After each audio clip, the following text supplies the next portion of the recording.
1983, the United States Navy unveiled a missile that could fly for 2 hours, hug the ground 100 meters above the desert, and put a 500-kilogram warhead through a window 2,500 kilometers away.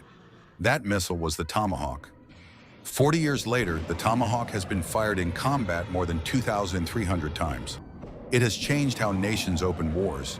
It has turned cruise missiles from a niche weapon into the first move in almost every American operation since Desert Storm.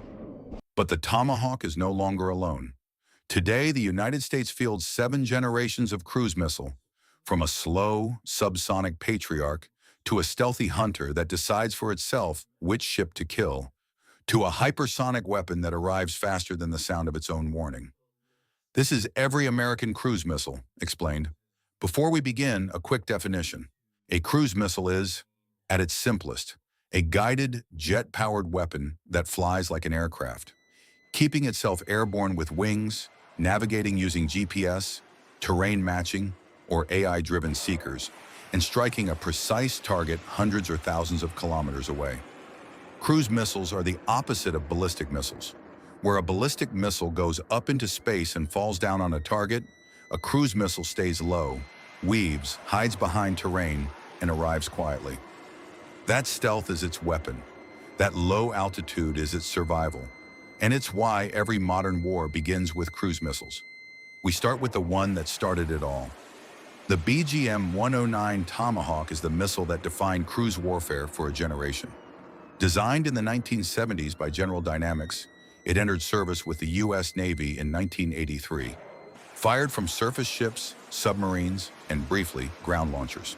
It is 5.5 meters long, weighs about 1,500 kilograms, and uses a small turbofan engine to fly subsonic, Mach 0.74, around 880 kilometers per hour. But its speed is not the point. Its range is. A modern Block 4 Tomahawk can fly more than 1,600 kilometers from launch to target.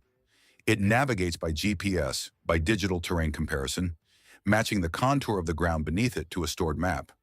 And in its newest variants, by image-matching cameras that compare the target to a stored photograph in the final seconds.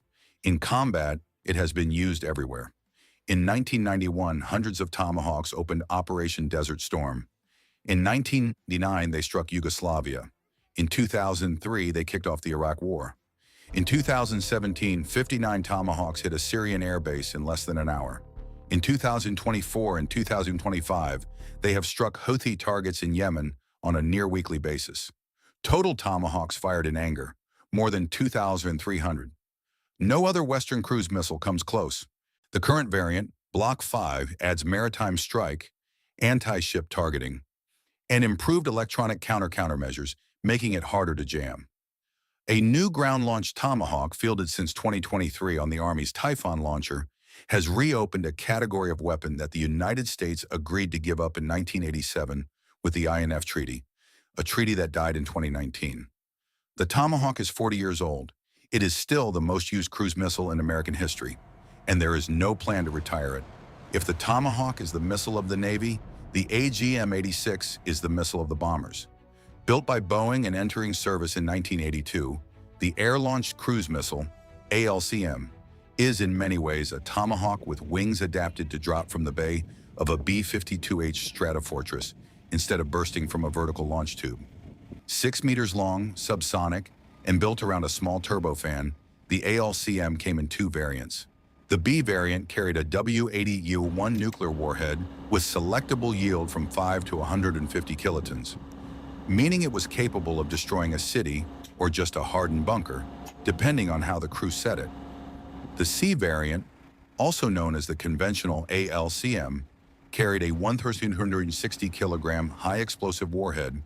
It was used in combat over Iraq in 1991 and 1996, during Yugoslavia in 1999, and over Afghanistan after September 11th.